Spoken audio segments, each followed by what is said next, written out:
Hello and welcome to Experience Ancient Egypt. My name is May and I'll be your guide on this journey through time and space back to the land of the pharaohs.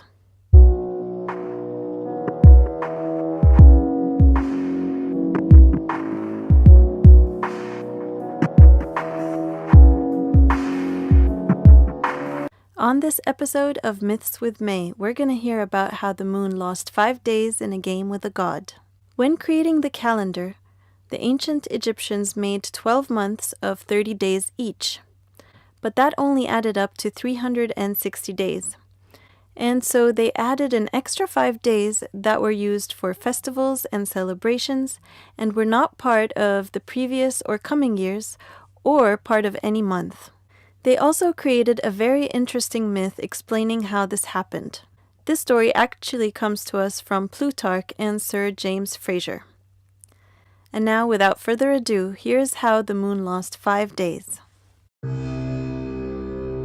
When the creator god Ra created the beautiful sky goddess Nut, he actually intended for her to be his consort. Little did he know that she loved another, the earth god Geb.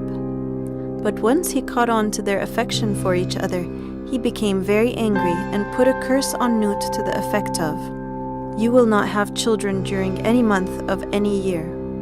Devastated, Nut sought the aid of another very wise and powerful god, who also happened to love her. Thoth was the god of knowledge, wisdom, science, writing, language, astronomy, and more. Feeling sorry for her, he conceived of a cunning plan to get around this curse. At that time, the moon's light rivaled that of the sun. Thoth, who was a lunar deity, made a gamble with the moon. He challenged it to a game and managed to win the 72nd part of each day. Because Thoth was able to take bits and pieces of the moon's light from then on began to flicker and was not as strong as the sun's. Out of all those parts taken, Thoth put together a total of 5 days that were neither part of the previous year or the coming year, and not part of any month either. This loophole in the calendar gave Nut the chance to bear 5 children with her lover Geb. On the first day, Osiris was born, and when he came, a loud call was heard around the world. "The Lord of all the earth is born."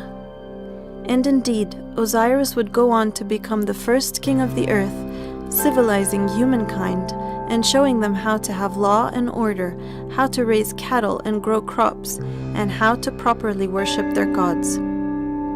On the second day, Horus was born.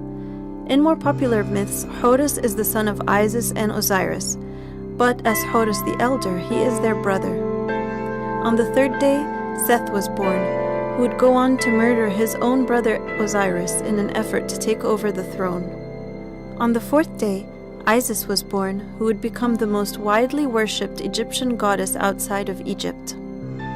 And on the fifth day, Nephthys was born, who, although was the wife of Seth, would then leave him and join her sister Isis in the hunt for the body of Osiris after his murder. And that is how, in this myth, some of ancient Egypt's greatest deities were born.